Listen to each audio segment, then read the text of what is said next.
professeur d'anatomie, biomécanique et simulation. Ce soir, il va nous parler de ce qu'attendent les chirurgiens orthopédistes du radiologue devant une lésion traumatique de la ceinture pelvienne. Aujourd'hui, nous sommes en duo. Je suis la modératrice. Je suis Anna Matabaro, radiologue de l'hôpital provincial de Bukavu et attachée à l'université de Bukavu. Professeur Béa, vous avez la parole.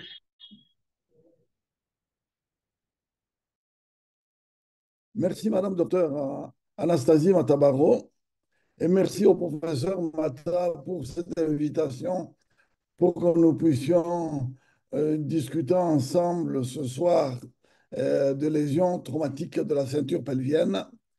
Le topo de ce soir s'intitule Qu'attend le chirurgien orthopédiste du radiologue devant une lésion traumatique de la ceinture pelvienne? Et dans ce topo, nous allons exclure les lésions de l'acétabulum qui ne font pas partie de la ceinture pelvienne. Comme nous avons des étudiants qui nous suivent, la ceinture pelvienne est constituée de deux os iliaques ou deux os coxaux et du sacrum. Diapo, diapo s'il vous plaît.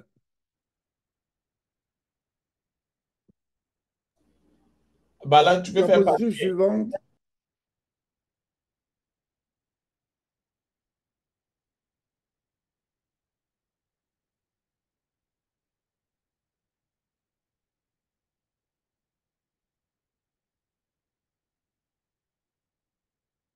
Ouais.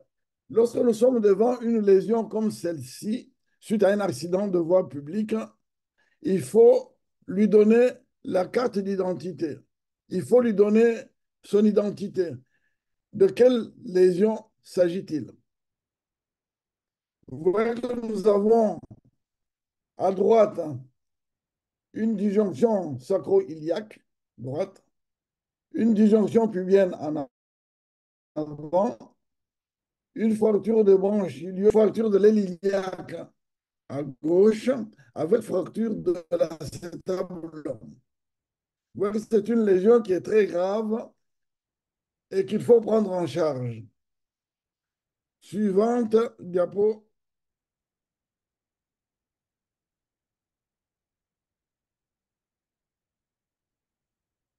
Diapositive suivante, s'il vous plaît.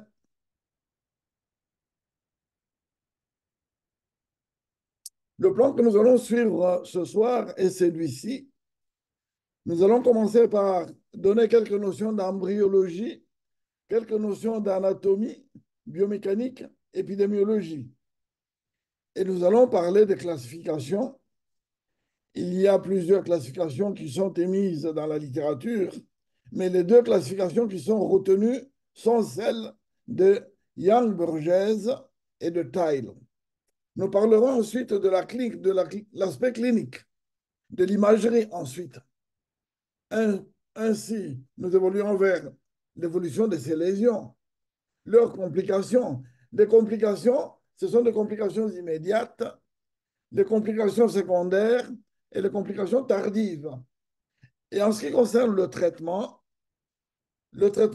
il est non chirurgical et il peut être aussi chirurgical. Et nous allons conclure. Diapositive, s'il vous plaît. Du point de vue rappel embryologique, vous voyez sur la diapositive de droite que l'os coxal ou l'os iliaque survient de la fusion. Il provient de la fusion des trois noyaux, un noyau qu'on appelle ilion, un noyau ischion et un noyau pubis. À l'âge de 9 ans, nous avons une fusion de du noyau au niveau de la branche ischiopubienne. Par contre, le cartilage dit triradié, que vous voyez ici en Y, ne fusionnent qu'à l'âge de 16 ans. Ensuite, sur la deuxième photo, vous voyez que la ceinture pelvienne est constituée de deux os iliaques et du sacrum en arrière qui sont reliés par des ligaments en avant. Nous avons la symphyse pubienne avec un ligament pubien supérieur, un ligament pubien inférieur que nous appelons le ligament arqué, un ligament antérieur, un ligament postérieur au niveau du pubis. Et ensuite, nous avons les articulations sacro-iliaques. En arrière, nous voyons ici les ligaments sacro-tubéreux et sacro-épineux, qui est le numéro 3. Ensuite, sur la troisième coupe que nous voyons, la coupe que nous voyons ici, et c'est une coupe qui nous montre que les sacro-iliaques sont reliés entre elles par les ligaments sacro-iliaques antérieurs, les ligaments sacro-iliaques postérieurs, et surtout, nous avons les ligaments interosseux. Et du point de vue biomécanique, on peut comparer le sacrum à une pierre angulaire dans la construction qui soutient l'édifice. Si on enlève cette pierre angulaire que vous voyez sur la deuxième image en bas, l'édifice s'écroule. Et il en est de même de sacrum. Diapositive, s'il vous plaît.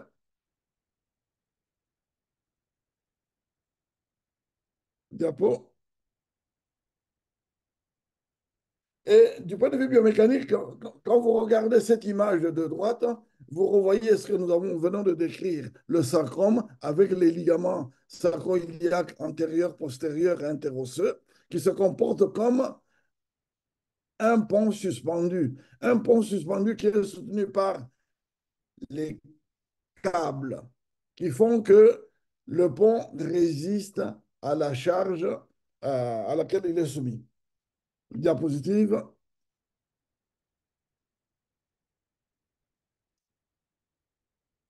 Lorsque vous regardez ces trois images, vous comprendrez bien que nous avons intérêt à bien connaître la ceinture pelvienne avant de la traiter.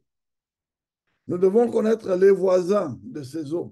Nous devons connaître les rapports des os avec les organes nobles qui sont ici. Vous voyez le pénis chez l'homme avec les ligaments ischio-caverneux ici et pubo-caverneux au milieu et les ligaments transverses en bas. Et chez la femme, vous voyez que nous avons la même chose.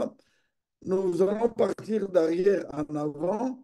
Vous avez le coccyx, de part et d'autre du coccyx, vous avez le muscle gluteus maximus. Et ensuite, vous avez, au milieu, vous avez l'anus avec le sphincter anal. Ensuite, vous avez les ligaments transverses.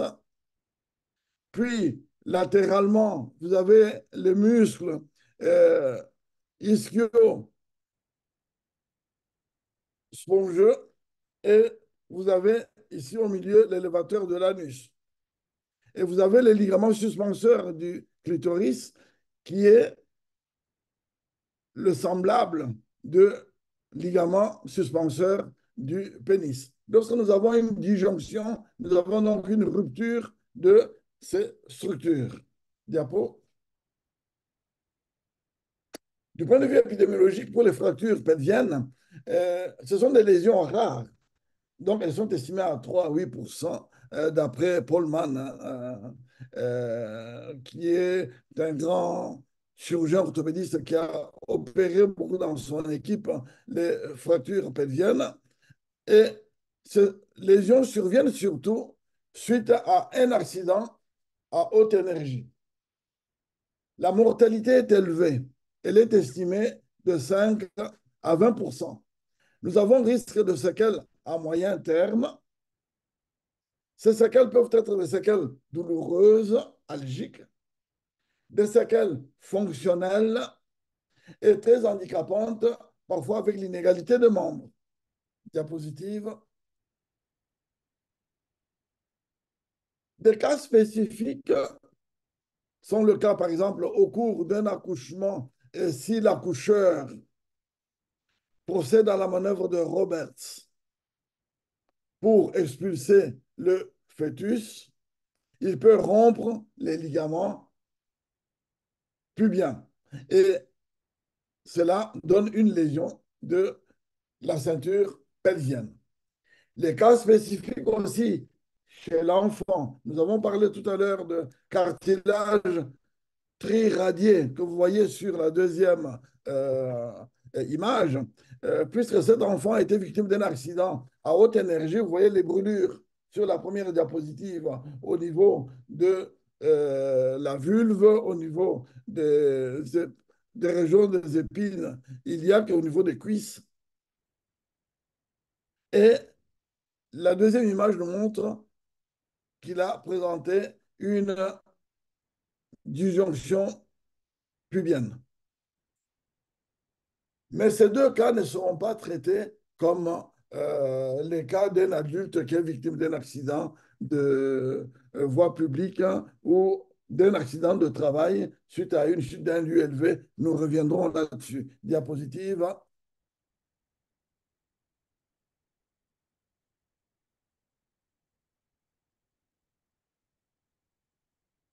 Ces lésions de la ceinture pelvienne peuvent aussi concerner votre malafoutier qui vous apporte du vin de palme et qui est tombé d'un lieu élevé et il présente une fracture de la ceinture pelvienne et il faut bien le prendre en charge si vous voulez continuer d'avoir votre vin de palme. Diapo.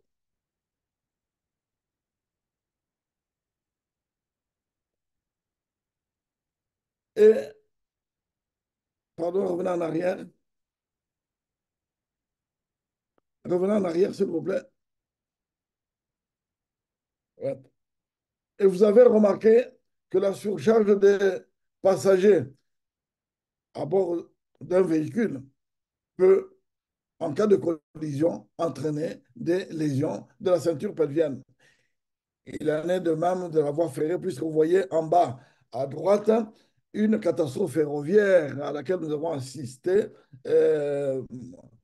dans les années 2012 et nous avons mis au point la technique de tourniquet au pagne dans le cadre de damage control. Je vais vous en parler tout à l'heure. Diapositive.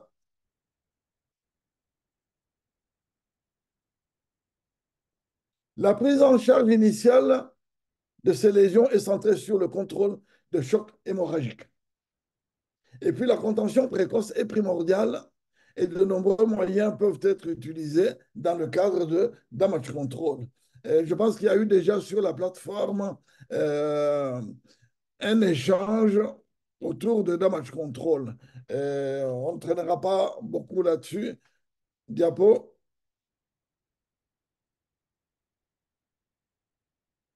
Les deux classifications qui sont retenues, vous ai-je dit, ce sont les classifications de Young-Burgess. Les classifications de Young et Burgess sont basées sur le mécanisme de lésion, mais ils ne disent pas ce qu'il faut faire. Et quelles sont ces lésions? On peut avoir des lésions par compression latérale. C'est Young-Burgess A. Young-Burgess B, c'est une compression antéro-postérieure. C'est-à-dire nous avons un blocage en arrière et un choc en avant qui fait que le bassin s'ouvre. Et Young-Burgess C, nous avons un cisaillement qui se produit au niveau de la symphyse pubienne, qui se produit au niveau de sacro-iliaque ou à travers l'os sacré, le sacrum. Diapo.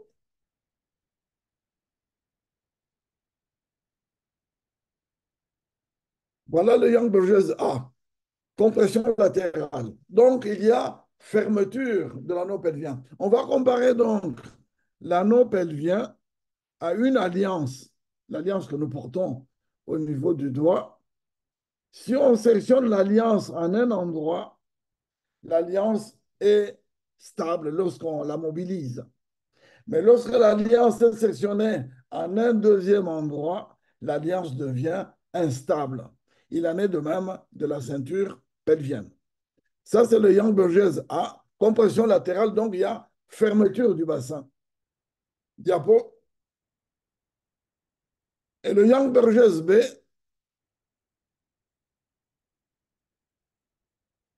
Young-Burgess B, c'est un choc antéro-postérieur. Choc antéro-postérieur, euh, ici, nous voyons l'image typique de syndrome de tableau de bord. C'est-à-dire, on bute avec la patella sur le tableau de bord, la tête fémorale frappe sur la paroi postérieure de l'acétabulum et produit une fracture de l'acétabulum.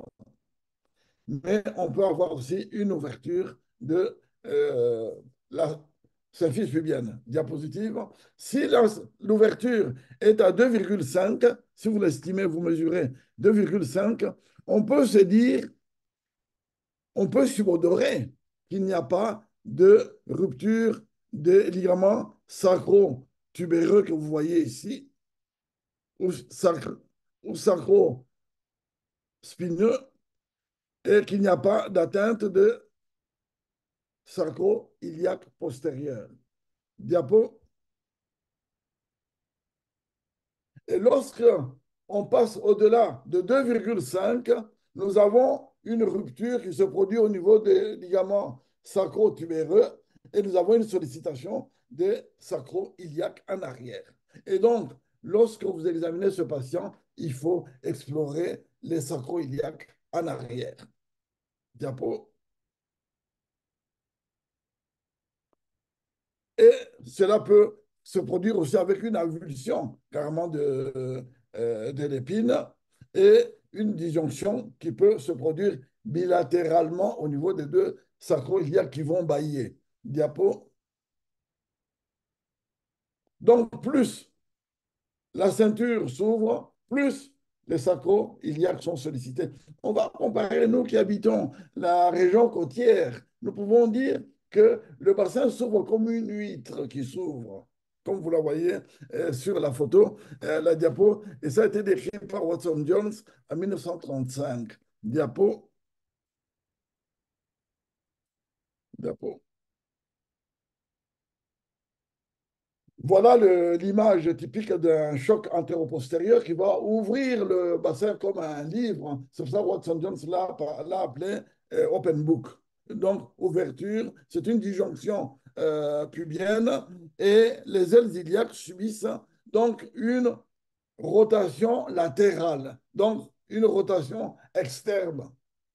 Alors que dans le Young-Burgess A, ils subissent une rotation médiale, donc fermeture du livre. Alors que dans l'Open Book, nous avons l'ouverture du livre. Voilà les deux images de choc antéro-postérieur. Diapo. Diapo, s'il vous plaît.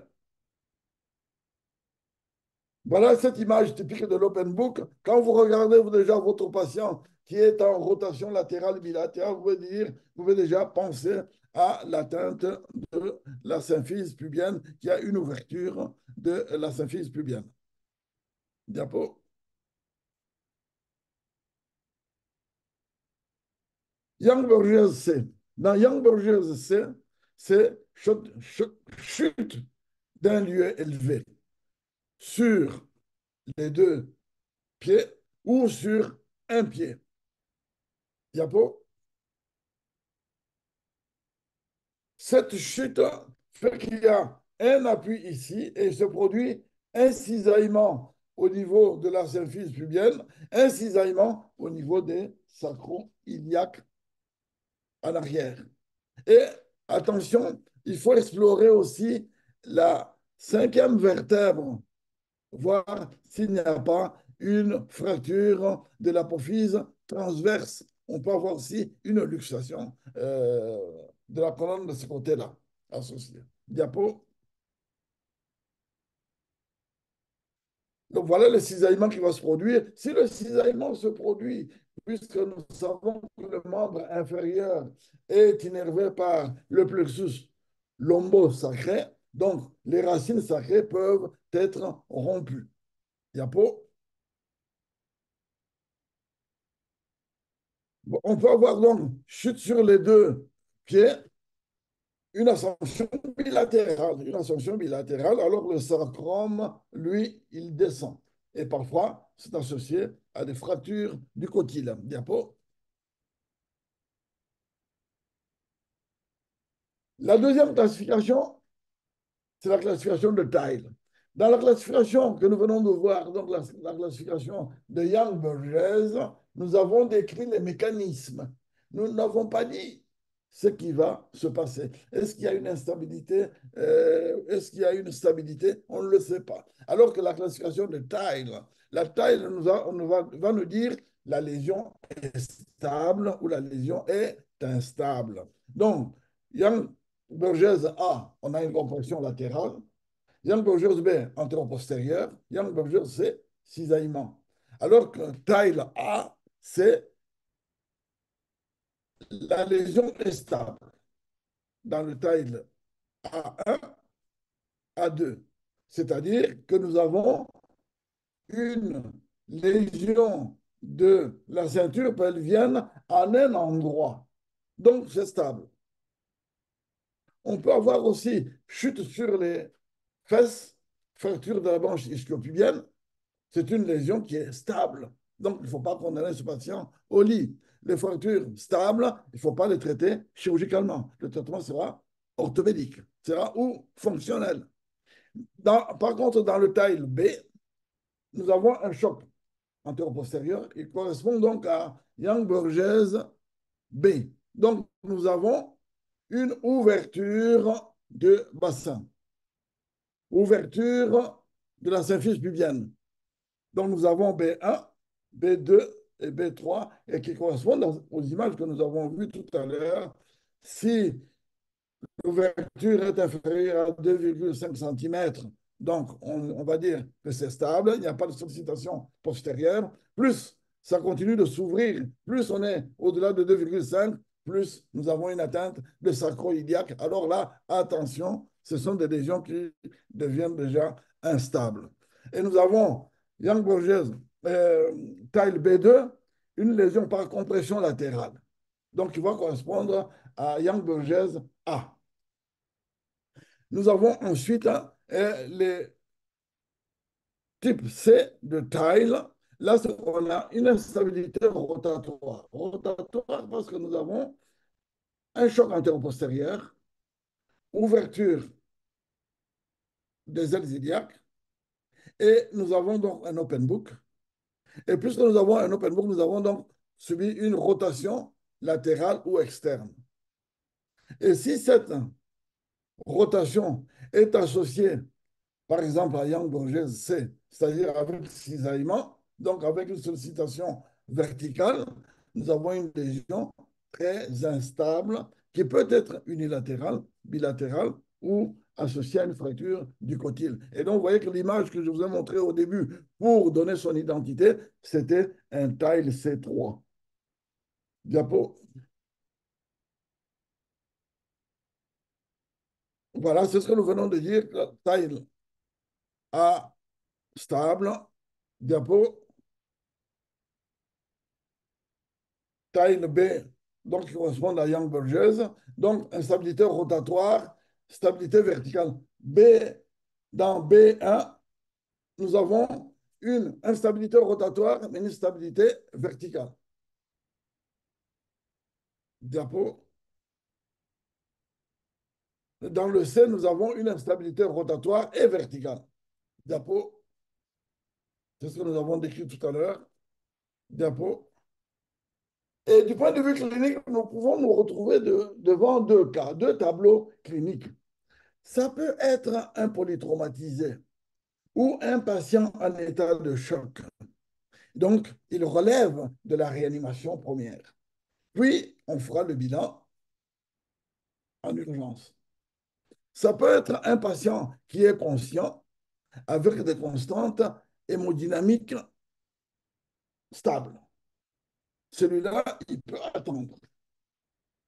Et si c'est un polytraumatisé et qu'il y a une instabilité hémodynamique et une instabilité osseuse, vous avez vu déjà sur la plateforme qu'on a parlé de ATLS. Donc, Advanced Atom Life Support qu'il faut respecter pour traiter ce patient. Et à l'inspection, nous allons d'abord rechercher un hématome superficiel ou une ecchymose au niveau de l'aine qui peut nous faire penser à une lésion de la branche iliopubienne. Nous allons rechercher un hématome au niveau du scrotum. Nous avons recherché un hématome, une plaie du périnée ou au niveau de la cuisse. Et nous allons apprécier l'égalité de membres. S'il y a une inégalité de membres, on peut se dire c'est peut-être un Young-Burgess C, c'est peut-être aussi un Tile C ou C3. Mais attention, au bout du chemin, après cet examen centré sur la ceinture pelvienne, n'oubliez pas le toucher rectal, n'oubliez pas le toucher vaginal, parce que dans les concours, si vous oubliez le toucher rectal pour 1 point sur 100, et puis vous allez vous battre pour le reste. Et donc, il faut y penser. Diapo. Diapositive. Voilà, on peut avoir un hématome scrotal qu'on voyait sur l'image de droite, un hématome vulvaire, et puis vous voyez ici une inégalité de membres, mais c'est caché un peu par le nom. On peut voir qu'il y a une égalité de membres, les genoux ne sont pas au même niveau. Diapositive. Il faut rechercher les complications cutanées, nous l'avons dit. Il faut rechercher les complications urinaires, les complications vasculaires, les complications neurologiques et les lésions associées. Mais les 3 grandes complications qu'il faut vraiment rechercher, c'est urinaire, neurologique, vasculaire.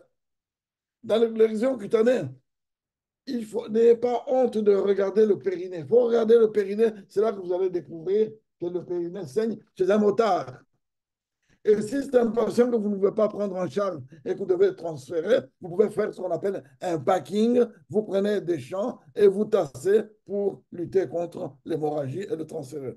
La prise en charge, je vous ai dit qu'elle est pluridisciplinaire.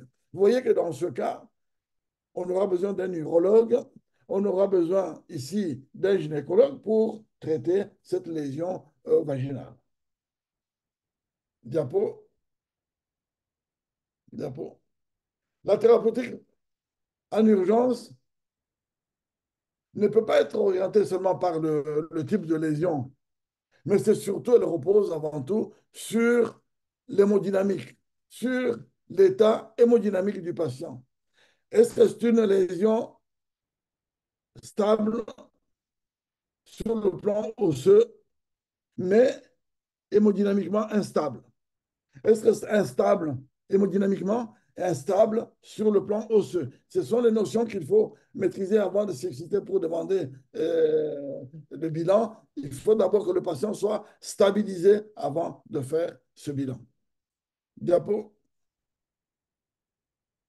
La prise en charge doit être rapide, raisonnée, comme je vous ai dit, raisonnée, basée donc sur l'instabilité hémodynamique et osseuse, dictée par les données de l'anamnèse et guidée par l'examen clinique et en particulier le statut hémodynamique, nous l'avons dit, c'est très, très important. Diapo.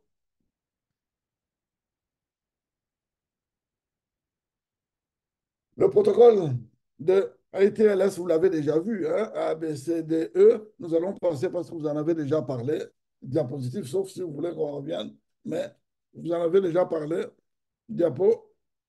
Voilà, le damage control, vous en avez parlé aussi. Il faut d'abord faire le damage control. Il peut être un damage control très hospitalier, c'est-à-dire vous êtes sur la route, vous assistez à un accident de voie publique, vous pensez à une fracture du bassin, vous n'avez rien. Qu'est-ce que vous pouvez faire? C'est ça que nous avons essayé de démontrer avec le docteur à l'AFMED quand nous avons parlé de polytraumatisés. Vous n'avez rien, qu'est-ce que vous pouvez faire? On peut faire quelque chose. Il ne faut pas dire, ouais, je n'ai pas ceci, je n'ai pas cela. Mais vous allez voir qu'on peut quand même se débrouiller avec le petit moyen. Donc, lutter contre la triade fatale du polytraumatisé, ça vous le savez déjà. Hein. Et puis, deuxième temps, chirurgie abrégée de sauvetage. Il ne faut pas se lancer dans de longues interventions chirurgicales. Il faut faire chirurgie de sauvetage, c'est-à-dire vous faites un fixateur externe et puis vous partez, vous compléterez le reste après. Ensuite, on envoie le patient en réanimation et c'est au quatrième temps qu'on reviendra pour améliorer les ostéocènes, les réductions. Ne cherchez pas des réductions anatomiques en urgence. Diapo. Voilà la triade fatale du polytraumatisé, donc l'hémorragie qui va entraîner l'hypothermie qui va entraîner donc l'acidose métabolique qui va entraîner la coagulopathie. Et donc, c'est cette triade qu'il faut combattre et les réanimateurs sont bien formés pour gérer cette situation. Diapo.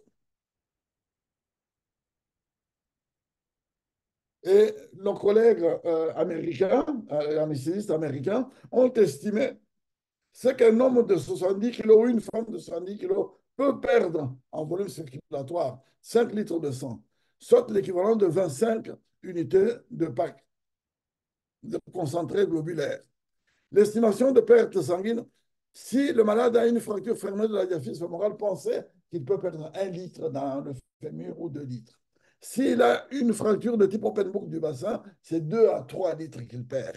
Si il y a une hémorragie intra-abdominale, nous avons 2 à 3 litres et puis d'hémothorax, 1 à 2 litres. C'est une estimation pour pouvoir gérer le patient, le blessé.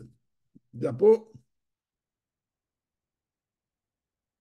Donc, nous revenons encore sur cette instabilité hémodynamique, instabilité osseuse. Nous avons ce patient qui est instable. Qu'est-ce qu'on peut faire en urgence, en préhospitalier? Nous avons les moyens de contention. Il faut comprimer le bassin. Il faut comprimer le bassin par un drap noué, une ceinture que nous allons voir, diapo. Diapo. On peut nouer un drap, mais comme le drap est difficile à trouver dans nos milieux africains, nous avons le pagne. Le pagne, on le trouve partout. On peut le trouver même dans les fins fonds. La preuve en est qu'on en a trouvé quand on a eu l'accident ferroviaire. Nous nous sommes bien débattus avec le pagne. Diapo. On peut utiliser un drap si on a un drap. Diapo. La ceinture large. Diapo. Qui sert bien au niveau des grands trochantères, c'est là qu'il faut l'appliquer. Ceinture de Londres, diapo. Ceinture de Dallas, nous pouvons aussi concevoir la ceinture de Kinshasa, pourquoi pas. Diapo. La ceinture de Genève qu'on peut utiliser pour comprimer le bassin, entraîner une contention. Diapo. Et puis une combinaison pressurisée qui est plus chère. Mais attention, cette combinaison peut masquer l'évolution d'un syndrome de loge. Diapo. On peut utiliser le clone de Gauss quand on a des moyens. Ça, il faut être dans un milieu qui est très bien équipé. Diapo. Pour mettre le clone de Gauss, voilà les impératifs. Il faut bien repérer ce point qui est au niveau de l'aile iliaque, parce que nous avons l'échancrure ischiatique. Il ne faut pas que votre pointe entre dans l'échancrure ischiatique, où nous avons le nerf sciatique et où nous avons l'artère fessière, l'artère glutéale qu'on peut léser et puis tuer le patient. Et donc, ce clone de Grants entraîne en fait une contention. Elle comprime le bassin. Diapo. Diapo. On peut mettre un fixateur externe. Là, c'est déjà un damage control. On est au bloc opératoire, alors que pour le point de grâce, on peut le mettre quand on est aux urgences. Alors que les draps, on peut les mettre en dehors de l'hôpital. Le fixateur, c'est déjà au centre hospitalier. Diapo. Diapo. Voilà le tourniquet au pagne que nous avons mis au point. On a entraîné tous nos stagiaires. On les remercie beaucoup pour leur participation à replier bien le pagne, le mettre à hauteur de grand trochanter avec un manche à balai ou avec une branche d'arbre. Vous impliquez le mouvement de rotation à la manière d'un tourniquet et vous comprimez le bassin. Et vous avez sauvé votre patient. Diapo. Diapo. Voilà, on le trouve le pagne partout. Diapo. Donc, le troisième temps, ce sera une chirurgie abrégée, puisque nous avons déjà fait la contention, la reconstruction vasculaire, faire un packing pelvien, puisqu'on ne sait pas s'occuper de patient, et le transférer dans un centre où il peut être bien pris en charge. Et les radiologues peuvent faire une embolisation, hein, quand on pense qu'il y a eu un saignement en pelvienne. Diapo. Le troisième point, réanimation pour réhydratation du patient. Diapo. Quatrième temps, c'est là qu'on revient pour... C'est en fait devant une lésion de la ceinture pelvienne, c'est le réanimateur qui est le chef d'orchestre. C'est lui qui nous autorise à opérer. C'est lui qui nous dit, le patient est bien, vous pouvez l'opérer. Le patient n'est pas bien, vous ne pouvez pas le faire. Faites un geste de sauvetage. Diapo. Les indications, nous nous basons sur la respiration de taille. Elle a l'avantage de nous donner les indications et la conduite à tenir. Et dans le taille A, on ne stabilise pas. Taille B et C, comme il y a une instabilité, là, nous stabilisons. Diapo. Et notre patient a eu déjà son damage control. Il est déjà bien préparé et il est hémodynamiquement stable. Voilà l'image qu'il faut retenir en tête. Voilà comment il faut immobiliser le blessé avant de transférer à la radiologie. Il ne faut pas transférer à la radiologie un blessé qui est agité. Les radios ne seront pas faites dans de bonnes conditions, le scanner ne sera pas fait dans de bonnes conditions puisque le patient est agité. Et donc, on bloque bien le bassin en faisant une sangle et on bloque les deux membres pelviens, comme vous le voyez. Ça, c'est l'image que j'ai prise de Marvin Tyle et qui montre il faut qu'il soit stabilisé pour que nous ayons des images de bonne qualité, pour que nos collègues radiologues aient un travail aisé pour nous rendre service et rendre service aux patients. Diapo. Et à ce moment-là, nous allons demander les incidents, ce qu'on appelle les incidences de pénal, rayons descendants, les rayons descendants qui vont nous mettre qui vont nous démontrer les déplacements postérieurs et qui vont objectiver la rotation externe ou s'il y a une rotation interne. On voit bien l'intérieur du bassin. Diapo. Bon. Voilà, on voit bien l'intérieur. On peut voir des lésions qui sont passées inaperçues sur la radio de face. Donc, oblique descendant, inlet, diapo. Ensuite, ils nous font aussi un rayon ascendant, incliné à 40 degrés. Ça dépend de l'auteur et les radiologues prendront la parole pour nous dire ce qu'ils en pensent. Et mise en évidence de déplacement supérieur. C'est là qu'on voit bien les branches ischiopubiennes, les branches iliopubiennes, quand il y a un déplacement. Et surtout, vous savez que les organes nobles passent sous la symphyse pubienne, comme vous l'avez vu, du point de vue anatomique. Diapo. Voilà, on voit bien les branches hein, qui sont bien visibles, contrairement à la radio qui est faite de face, tout simplement, avec le outlet. Diapo, rayon ascendant. Le scanner va parfaire le scanner, il est fabuleux. Voilà, il nous montre bien les images. Hein. Les images sont belles. Et là, on peut dire qu'il faut stabiliser en avant. Mais attention, il faut stabiliser aussi en arrière. Et c'est ça que nous voulons que notre radiologue nous montre, qu'il y a un déplacement antéro-postérieur au niveau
Allô? On revient pas en arrière? Vous pouvez revenir un peu en arrière, s'il vous plaît? Ouais, avançons encore, encore. Allons-y. Voilà, ça c'est un cas que j'ai traité. Voilà, le premier cliché nous montrait bien l'hématome au niveau du périnée. Et puis nous avons réalisé une contention par le drap. Ensuite, nous avons posé un fixateur externe et plus tard une vis sacro-iliaque. Diapo. Et le fixateur a été enlevé. Quand le fixateur est enlevé, nous faisons le traitement définitif. Nous mettons une plaque, la plaque au niveau de la symphyse pubienne, pour bien stabiliser. Diapo, c'est le gold standard actuellement. Mais en mettant la plaque, attention à l'artère qu'on appelle la corona mortis, hein, qui peut croiser la branche pubienne, qui peut être lésée et qui peut tuer notre patient. Et donc là, nous avons besoin de notre radiologue qui va nous faire une artériographie pour nous montrer la localisation de la corona mortis et qui peut en même temps l'emboliser. Diapositive. Encore. Encore. L'évolution peut être favorable vers la consolidation pour les fractures qui ne sont pas déplacées, mais pour les fractures qui sont déplacées, on peut avoir des complications d'ordre général, donc l'état de choc, on en a parlé, une embolie graisseuse, une complication thromboembolique et parfois décès du patient. Diapo. Les complications locales, on peut avoir une fracture ouverte, vous avez vu les lésions cutanées avec risque d'hémorragie et de surinfection. Le syndrome toxique infectieux grave, on peut avoir, vous connaissez, la gangrène de Fournier. On peut l'avoir, qui peut tuer le patient. On peut avoir des complications vasculaires et avoir une ischémie ou une hypertension veineuse. Diapo. Dans les complications immédiates et précoces, il faut retenir surtout les complications vasculaires, neurologiques, urologiques ou urinaires. Les trois qui sont très graves. Diapo. Dans les complications immédiates vasculaires, 3 fois un décès sur 4. Quels sont les signes révélateurs pour nos étudiants? Les vieux le savent, c'est l'ischémie. La maladie est en ischémie. Et on peut avoir une lésion veineuse, on peut avoir une hémorragie, on peut avoir un hématome au niveau de trigone fémoral qu'on a appelé le scarpa, le triangle de scarpa. On peut avoir un hématome rétropéritonéal, une abolition du pouls fémoral, les signes d'hyperpression veineuse ou les signes d'hémorragie sous-péritonéale parfois, rétro-péritonéale. Diapo. Voilà la vascularisation du bassin qui vous fait voir que si nous avons une fracture, attention, pensez aux problèmes vasculaires. Diapo. Les complications neurologiques, quels sont les signes révélateurs de signes de complications de déficit donc, neurologique? Nous avons un déficit, on peut avoir une névralgie, on peut avoir une paralysie du nerf sciatique ou paralysie obturatrice, hein, du nerf obturateur. Le nerf obturateur, nous savons que c'est le nerf qui nous permet de serrer les cuisses. Donc, il innerve les adducteurs. Et nous pouvons avoir une atteinte du nerf fémoral, qu'on appelait le nerf dural. Hein. On peut avoir son élongation lexique. Diapo. Les complications urologiques, c'est 10 à 15% des fractures du bassin. Surtout les lésions de l'arc antérieur. Et les disjonctions pubiennes, comme vous l'avez vu sur les images d'anatomie. Elles sont graves en raison des complications infectieuses, puisque nous avons les urines hein, qui peuvent couler sur la plaie et entraîner une infection. Les complications urologiques, deux types. Complications vésicales, donc on peut avoir une rupture intrapéritonéale, par rupture sur vessie pleine, ou une rupture extra-péritonéale. On peut avoir une déchirure causée par un fragment osseux. ou des ruptures vésicales mixtes, donc extra et intra-péritonéales, surtout par agents pénétrants. Diapo. Rupture intra-péritonéale sur vessie pleine. Diapo. C'est la preuve que si vous, avant de prendre votre voiture, avant de prendre votre vélo, avant de prendre votre moto, toujours vessie vide, rectum vide, comme pour un examen gynécologique. Si vous voulez éviter la rupture de la vessie. Diapo, rupture extra-péritonéale, diapo. Signe révélateur d'une rupture de la vessie, c'est absence de globe, absence de miction, la défense hypogastrique. Donc, douleur au niveau de l'hypogastre. Diapo. Les lésions urétrales, on peut avoir chez la femme par arrachement du col vésical. Chez l'homme, on peut avoir la rupture de l'urètre prostatique, mais quand on a des gros fracas, lésions à haute énergie peut entraîner cela. Et on peut avoir aussi la rupture de l'urètre membraneux. Les signes révélateurs, c'est l'urétroragie, la rétention d'urine qui est constante, les signes douloureux au toucher rectal, au toucher vaginal. À ce moment-là, on utilise le cystocate puisqu'on ne peut pas sonder le blessé ou la blessée. Diapo. Les lésions associées, ce sont les lésions qui causent l'hémorragie sous-péritonéale. Quand on a une hémorragie sous-péritonéale ou une hémorragie en avant du rachis au niveau de la sacro-iliaque, il ne faut pas vider cet hématome rétropéritonéal. Si vous videz, vous tuez votre patient. Il ne faut pas le faire. Diapo. Les signes cutanés périnéales, souvent chez le motard. Inspectez le périnée, comme nous l'avons dit.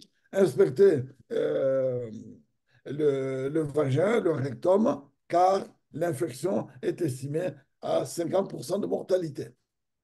Donc, dans ce cas, nous réalisons une colostomie s'il y a une ouverture périnéale pour permettre la cicatrisation. Diapo. On peut avoir une fracture ouverte. On peut avoir une fracture ouverte. Diapo. La prise en charge pour ces fractures, c'est quand il y a une communication entre la fracture et la plaie qui est en regard de l'os, nous pensons qu'il y a un risque d'infection. Si c'est une lésion que nous ne pouvons pas traiter, une lésion veineuse, autant la lésion artérielle peut être embolisée, la question que je pose à nos radiologues, autant la lésion artérielle peut être embolisée, autant la lésion veineuse, elle nous pose des problèmes et on est obligé de faire un packing et puis transférer le patient ou attendre pour intervenir. On peut faire un scan injecté pour repérer une lésion de l'urètre. Diapo. Diapo. Nous pouvons avoir des lésions digestives viscérales. Hein. Ils peuvent une avulsion du rectum qui peut donner un pneumopéritoine. On peut avoir une cellulite. On en a parlé de la gangrène de Fournier. Diapo. Si nous avons un problème de disjonction symphysaire associé à un problème abdominal, on peut poser le fixateur externe et le chirurgien viscéral peut intervenir sans problème. Diapo. Lésion génitale. Attention, on appelle le gynécologue, on appelle l'urologue parce que nous avons une lésion de l'utérus ou une lésion vaginale ou nous avons une lésion au niveau du corps caverneux ou au niveau des bourses. Donc, l'urologue va gérer la situation. Diapo. Les complications secondaires, attention, nous avons aussi dans notre équipe, si nous avons un neurochirurgien, nous en avons qui nous écoutent, ils peuvent intervenir chacun sa spécialité. Diapo. Les complications secondaires sont les complications nerveuses, les complications urologiques, les complications anorectales et les complications périnéogénitales. Diapo. Attention, sur la radio du thorax, recherchez la rupture diaphragmatique chez un blessé de la voie publique ou qui a reçu un choc antéro-postérieur au niveau du thorax. Il est juste paralytique, attention, on peut l'avoir, ou un hématome sous-dural et qu'on évacue. À l'époque, je faisais la chirurgie générale, j'ai évacué cet hématome extradural, le patient allait très bien. Diapo. Les complications secondaires, ce sont les troubles thromboemboliques, les complications infectieuses et les complications hémorragiques, nous en avons parlé. Diapo. Les complications tardives, ce sont les séquelles orthopédiques, les séquelles non orthopédiques. Les séquelles orthopédiques, c'est le cas vicieux, et puis l'inégalité de membres. Séquelles non orthopédiques, c'est atteinte sexuelle. Les complications tardives, on peut avoir aussi une dystocie qui pose des problèmes à l'accouchement et qui peut poser une césarienne. Le traitement non chirurgical et le traitement chirurgical. Le traitement non chirurgical, repos au lit avec ce hamac pendant 8 semaines et la fracture stable cicatrise. Parfois, on peut mettre une broche transosseuse, transtibiale, mais lorsque nous avons une fracture du bassin, nous préférons une broche transcondylienne parce que la broche transtibiale tire sur les ligaments croisés, on se retrouve avec des ruptures des ligaments croisés. D'accord. Voilà l'installation de la peau. Ça impose des soins locaux au niveau des fiches tous les jours. Traitement chirurgical, quel est son principe? C'est rétablir la volémie, réduire les déplacements osseux, faire l'hémostase. Parce que le saignement peut venir de tranches osseuses. Attention, l'ouverture de l'hématome pelvien, on en a parlé tout à l'heure. Hématome rétropéritonéal, il ne faut pas l'ouvrir, c'est dramatique, on perd le patient. Diapo.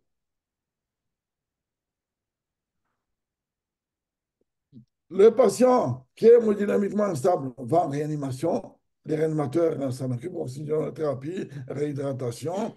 S'il y a un bilan à compléter, on le complétera quand il sera stable. Diapo. Le traitement des lésions osseuses. Attention, les lésions stables, il faut les traiter d'une façon fonctionnelle. Si c'est un sujet âgé et que vous procédez à un long alitement, vous aurez les complications de décubitus. Donc, il faut abréger. Il ne faut pas le laisser trop longtemps.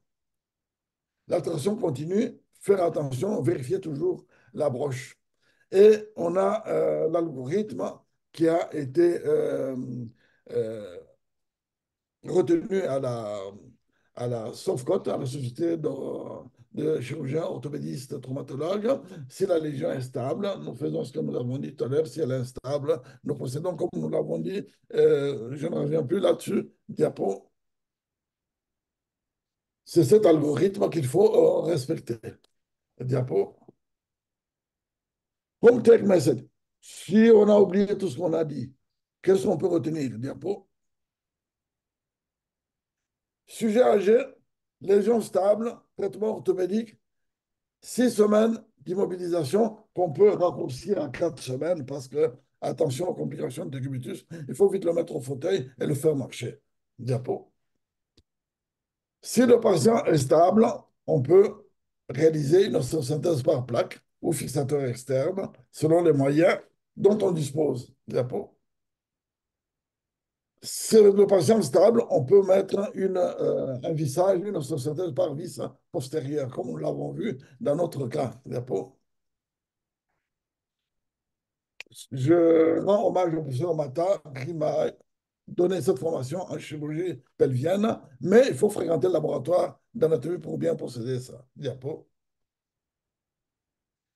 Voilà les images de 1966. On avait un open book traité par la sangle pelvienne et reproduction de l'open book. Diapo. Judet s'est dit, je veux mettre des broches plus au banc. Diapo, abandon plus que douleur et puis reproduction de l'open book. Vissage avec une baguette osseuse cortico-spongeuse, mais la baguette se fracture. Abandonné, diapo. C'est pour ça que nous préférons mettre les plaques Il y en a qui mettent même deux plaques, diapo. Mais jusque-là, le radiologue nous montre des images, mais on ne sait pas ce qui se passe. Diapo. Voilà le choix thérapeutique, c'est open book, c'est la plaque vissée, diapo. Les complications de cette chirurgie, si la plaque casse, reproduction de la disjonction, et puis euh, la vessie passe à travers la symphyse pubienne. Diapo. La plaque, il faut la mettre au-dessus, pas en avant. En avant, parce que nous aurons un problème de dyspareunie. Diapo.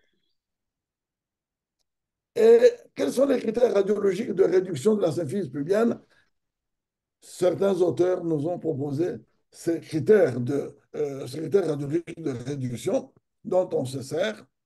Ce sont les chirurgiens pédiatriques qui ont commencé avec le Keshishan, en traçant ces diagonales. Et Anderson lui a proposé cette technique, diapo. On va discuter avec nos collègues après. Et puis, nous avons ici Dujardin qui a proposé ses critères de réduction, Dixon et Mata, et Lefebvre a proposé le sien aussi, diapo. Ces fractures sont des fractures graves, souvent dans le cadre d'un polytraumatisme. La prise en charge doit être multidisciplinaire, réanimateur, radiologue, chirurgien. Ce sont des accidents violents, dont un examen clinique minutieux. Repérer les hématomes au niveau du périnée, faire un toucher rectal, toucher vaginal, utiliser le spectrum pour voir bien analyser les lésions. L'imagerie doit être rapide pour avoir une précision sur le type de lésion et surtout, n'oubliez pas les lésions postérieures. L'instabilité verticale, d'où la classification de Tal qui nous parle de mécanisme et qui nous donne les indications, alors que Young Borges nous parle de mécanisme et s'arrête là. Respecter les protocoles de damage control pré-hospitalier, damage control hospitalier en respectant le ATLS. Ce geste chirurgical, c'est un geste chirurgical difficile, mais adapté. Il doit être adapté à l'état du patient. Et je vous remercie infiniment pour votre écoute. Excusez-moi pour ce problème technique que nous connûmes. Merci infiniment, professeur, pour ce brillant exposé. Je pense que tout le monde a été nourri. Nous avons commencé par l'embryologie et puis la revue de l'anatomie et puis nous avons vu les mécanismes, euh, le traumatisme du bassin. Puis nous avons vu les différentes classifications. Nous sommes étendus sur la clinique, comment examiner un patient traumatisé du bassin. Nous avons survolé l'imagerie et puis la prise en charge chirurgicale et même le suivi après. Alors, il nous reste 30 minutes.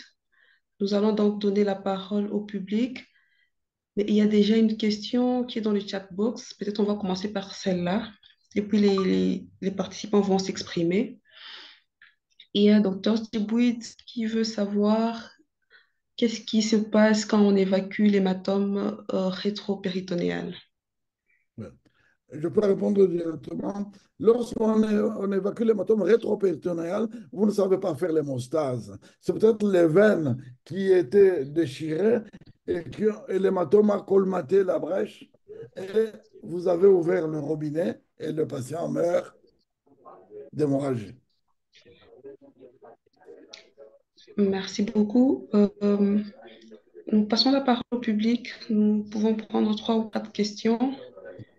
Et puis voilà.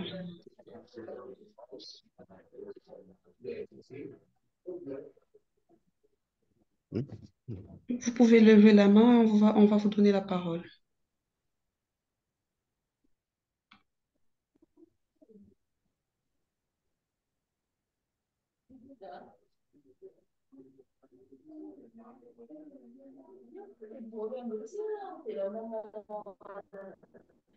Docteur Bikoumou, vous avez la parole. Oui, bonsoir à tous. Merci, Bonsoir. merci professeur pour l'exposé qui est tellement riche. Alors, je suis assistant en imagerie au département d'imagerie aux cliniques universitaires de Kinshasa. Ma question est ici.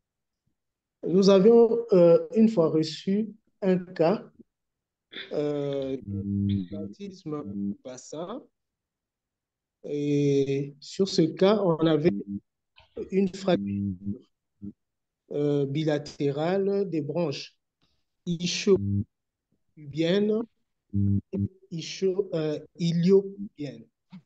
Donc, c'était un traumatisme avec un choc antéro-postérieur qui a fracturé les deux branches ischio-pubienne et ilio-pubienne. Et après traitement, c'était un malade de la cité. Donc, les médecins ont justement placé ils ont placé un plâtre et ils ont renvoyé pour faire le follow-up. Alors, lorsqu'il revient, il envoie le patient pour le follow-up quelques semaines après, je pense ça pourrait faire 8 semaines, donc à peu près 2 mois. Et il se retrouve que le patient se présente en plus du tableau précédent qui n'avait pas changé, donc du cliché qui était superposable au cliché antérieur, et il s'est ajouté un élargissement de la symphyse pubienne. Alors, je ne sais pas si vous pouvez faire un commentaire par rapport à cette attitude, par rapport à ce cas. D'abord, comment classer ce genre de fracture? Parce qu'on se retrouve parfois avec des fractures parfois difficilement classables, avec les motos, les chocs, des fractures. Quand on regarde dans la littérature avec les classifications, parfois c'est un peu gênant. Donc, une telle fracture, comment on peut la classer? Et lorsqu'il faut faire un compte rendu contrôle, comment s'y prendre pour que le médecin, qui n'est pas parfois dans un milieu spécialisé, comme nous sommes à Kinshasa,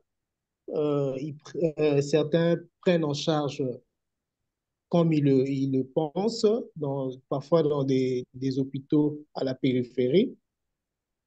Comment est-ce qu'on peut, nous, radiologues, répondre à la question contrôle lorsqu'on se retrouve devant une situation de fracture du bassin comme ça, qui n'a pas changé, ils ont juste mis un plâtre qui n'ont pas bien pris en charge et on se retrouve avec des lésions en plus de celles qu'on avait à l'imagerie antérieure. Merci.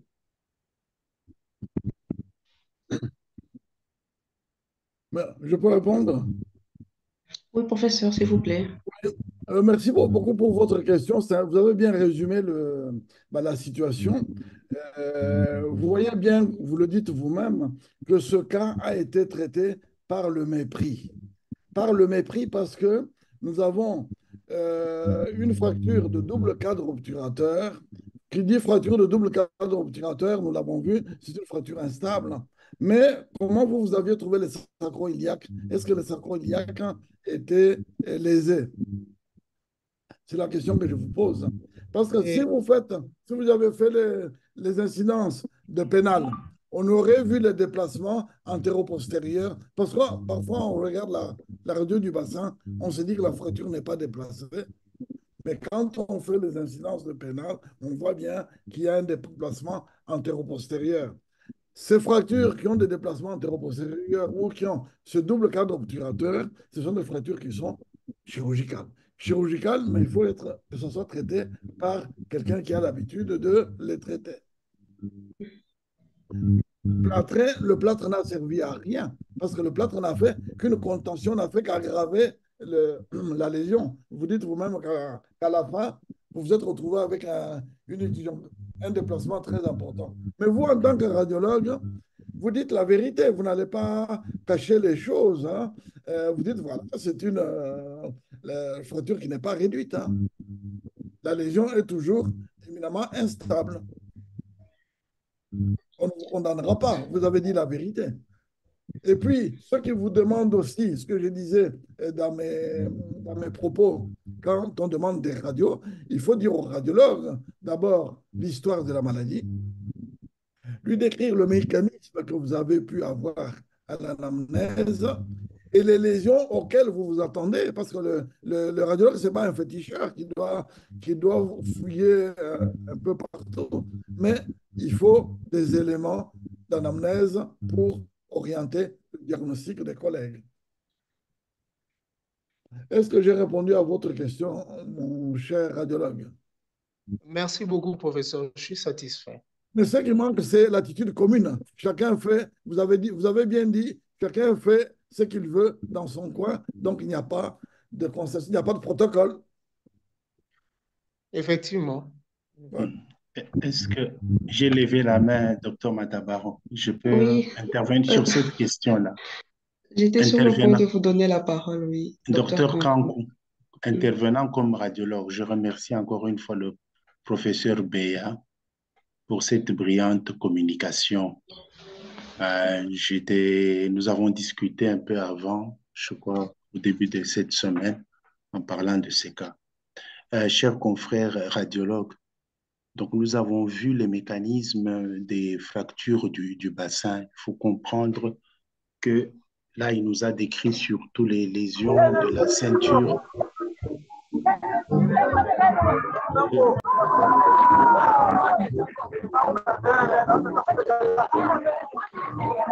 Il y a du bruit là, je ne sais pas.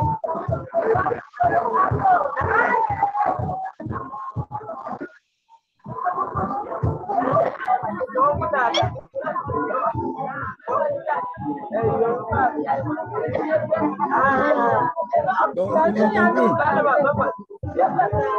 On doit couper tous les micros. Je pense qu'il faut couper tous les micros.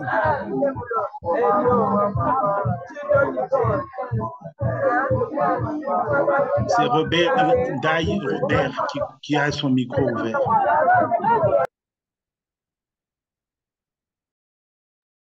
Allô, je peux parler? Vous m'entendez? Nous vous entendons, docteur, vous pouvez parler. Ok, je disais donc en tant que radiologue, ce qu'on nous demande avant tout dans toutes ces fractures, il a dit, c'est d'abord une description exhaustive et précise des lésions, des fractures. Non seulement, après les avoir décrit les fractures, on recherchera les lésions viscérales. Il a expliqué que ce soit la vessie, les lésions vasculaires et neurologiques. En ce qui concerne le bassin, quand vous avez une fracture du cadre obturateur, comme le cas que vous avez précisé, regardez la fracture, il faut toujours lever les yeux. Si vous avez fait un scanner, je ne sais pas si c'est un scanner ou une simple radio, recherchez toujours les lésions postérieures, il a dit, sur le sacrum. Les fractures du cadre obturateur, moi, quand je regarde ça, vraiment, ça doit être un réflexe de tous les jours. Vous voyez une fracture du cadre obturateur, montez, allez voir qu'est-ce qui se passe au niveau du sacrum. Si c'est sur les radios simples, vous avez remarqué une fracture du sacrum, faites faire un cliché du sacrum avec un rayon ascendant qui va bien dégager le sacrum. À ce moment-là, vous allez voir les lésions qui sont là. Et puis, levez votre tête. Regardez les apophyses transverses. Les apophyses transverses sont souvent parce qu'il y a les forces qui viennent d'en haut et d'en bas qui se retrouvent un peu, on peut dire, au niveau de la symphyse pubienne. C'est leur point de réunion. Donc, quand ces forces mécaniques arrivent, les lésions verrées sont bien alignées.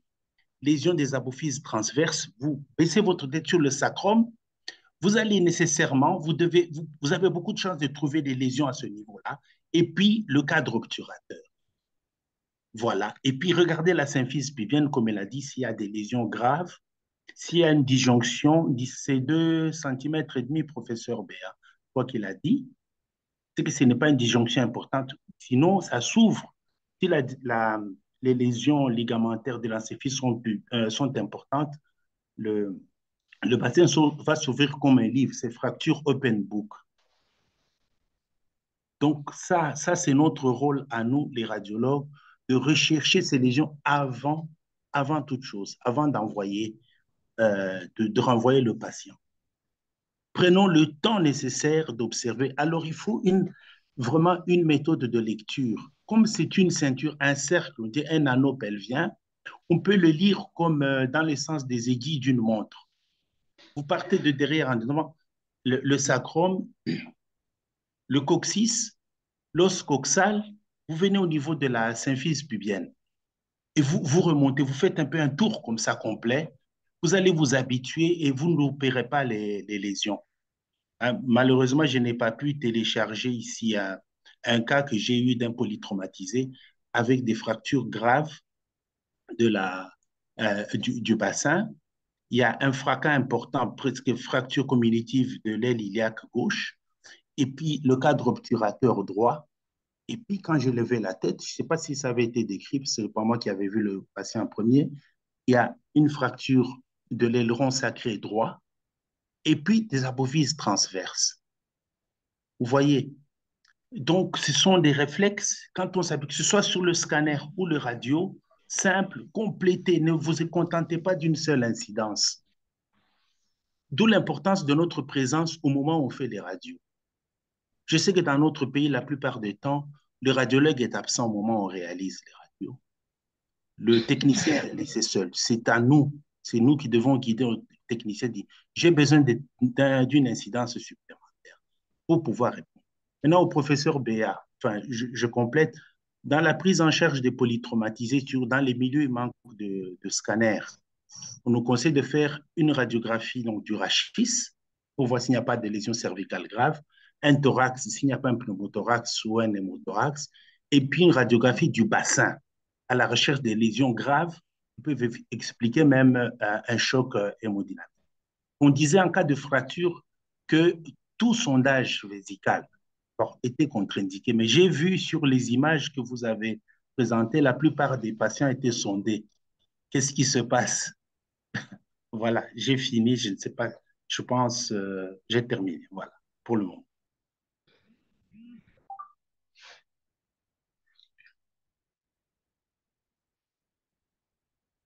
On n'entend pas le professeur B. Professeur Béa, réactivez votre micro, s'il vous plaît. Alors, pardon, excusez-moi. Je disais que merci pour ce que vous avez complété, c'est très important. Tout polytraumatisé, il faut le rachis. Ne passez pas à côté du rachis. Il faut le bassin, le pelvis, et puis il faut regarder aussi les fémurs. Hein. On peut passer à côté d'une lésion de fémur. Je peux vous dire que jusqu'en 1990, on ne regardait pas beaucoup les sacro-iliaques. Nous avons eu des patients qui présentaient des fractures de fémur associées à une petite disjonction dite de 2,5 cm qui se sont retrouvées avec un raccourcissement dû à l'ascension parce qu'on avait minimisé les lésions sacro-iliaques, on ne les avait pas cherchées. Maintenant, on les cherche systématiquement. Mais c'est au radiologue de nous dire la lésion. Aujourd'hui, ça ne se fait pas, mais nous, on est un peu des vieux. Le radiologue prenait son téléphone, il m'appelait. La lésion, elle est instable. On a parlé, il y a une instabilité osseuse, même s'il y a une stabilité hémodynamique, mais il dit il y a une instabilité osseuse. Pourquoi? Il y a telle lésion, il y a une lésion en avant, il y a une lésion en arrière, il y a peut-être une troisième lésion que vous n'avez pas vue. Ah, il y a une fracture au niveau de l'apophyse transverse, et donc il y a peut-être une luxation au niveau de L5-S1. Ça peut arriver. Et donc, la collaboration est très importante. Merci beaucoup, professeur Béa. Si je reviens sur le propos de mon aîné, docteur Kankou, les lésions du pelvis, ce sont des lésions à haute vélocité. Donc, c'est rare que ce soit des lésions isolées. Donc, le protocole normal, c'est que nous regardions le cerveau, le thorax, l'abdomen, en plus de la Yes. ceinture pelvienne, toujours. Quelles que soient les informations que le clinicien il a transmises. En plus des radios de face du bassin incliné ou pas, on doit faire aussi les incidences de trois quarts à l'air qui correspondent aux trois quarts obturateurs de chaque côté. Ça nous aide beaucoup. Et si c'est possible, faire un profil chirurgical pour regarder l'extrémité proximale des fémurs, comme le professeur vient de le demander. Maintenant, si nous sommes dans un milieu bien équipé, si les patients est déjà légèrement stabilisé, on doit faire un scanner sur ces trois régions-là, la tête, le thorax, l'abdomen et le pelvis. On doit injecter, surtout sur le plan, sur la phase artérielle, pour voir s'il y a une fuite de produits de contraste. Et puis, ne pas oublier une phase très tardive pour rechercher les lésions vésicales, une fuite de produits de contraste dans le rectum. Donc, il est de notre devoir de préciser tout ça. Si on n'a pas de scanner, on fait avec les moyens de bord. Je pense que c'est ça les protocoles partout. Oui, je peux parler, madame? Mais avant l'arrivée de scanner, nous avons traité les fractures de la ceinture pelvienne en nous basant seulement sur les clichés radiologiques. On faisait les faces, rayon ascendant, rayon descendant, trois quarts à l'air, trois quarts obturateur pour éliminer une lésion de l'acétabulum. Et avec ça, on a soigné des patients. Le scanner a complété l'amélioration de prise en charge de ces patients et nous pouvons nous en Oui, réjouir. nous n'en disconvenons pas, professeur Béa. À faute de mieux, on se rabat sur les radios, mais avec le risque quand même de soit de ne pas vous donner une bonne classification, parce qu'on peut rater quand même certaines petites fractures qu'on ne peut pas louper au scanner. Pour l'instant, le scanner, il est devenu le gold standard pour les lésions de la ceinture pelvienne quand même, si on l'a à portée de main. Sinon, ben, on se débrouille avec les radios et l'échographie. Et l'échographie, on peut faire vite une échographie abdominale, même une échographie pleurale pour rechercher un épanchement. Ça sauve.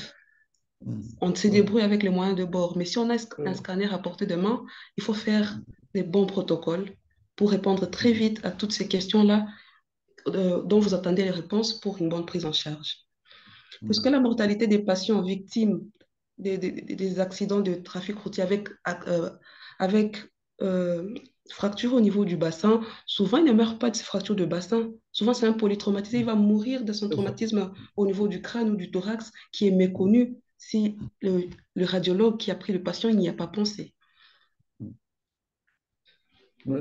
Euh, Comme nous exerçons parfois en RDC dans des endroits où il n'y a pas de scanner, hein, et notamment en province. En province, j'ai vu des régions où il n'y a pas de radiologue.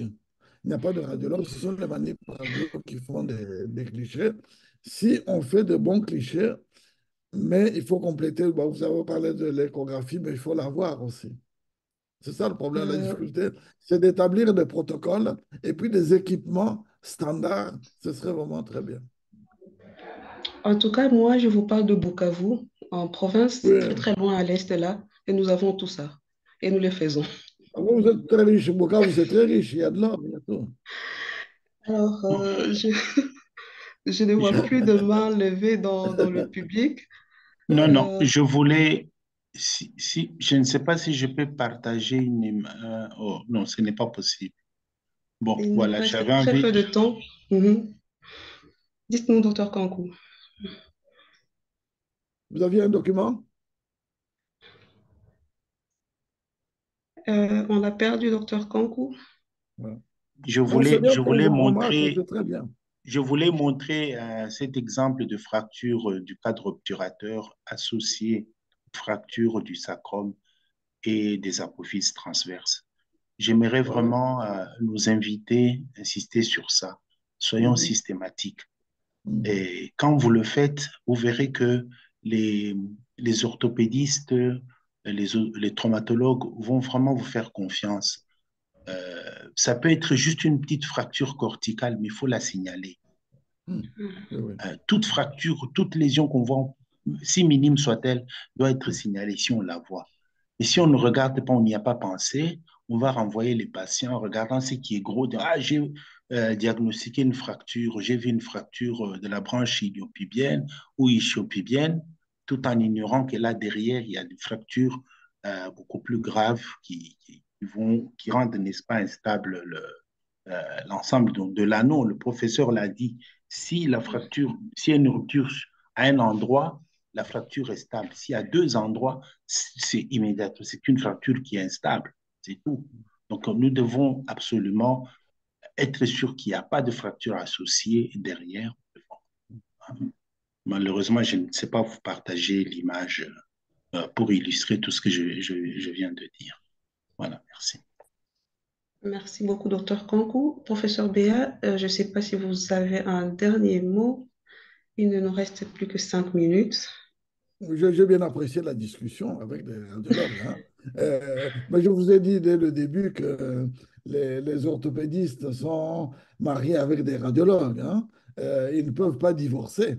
Il faut qu'ils continuent de collaborer et de bien prendre en charge leurs patients. C'est très, très important. Et ce soir, je suis très content de, de ce partage d'arguments, d'argumentation avec les collègues radiologues. Et j'ai bien apprécié les questions qui ont été posées aussi.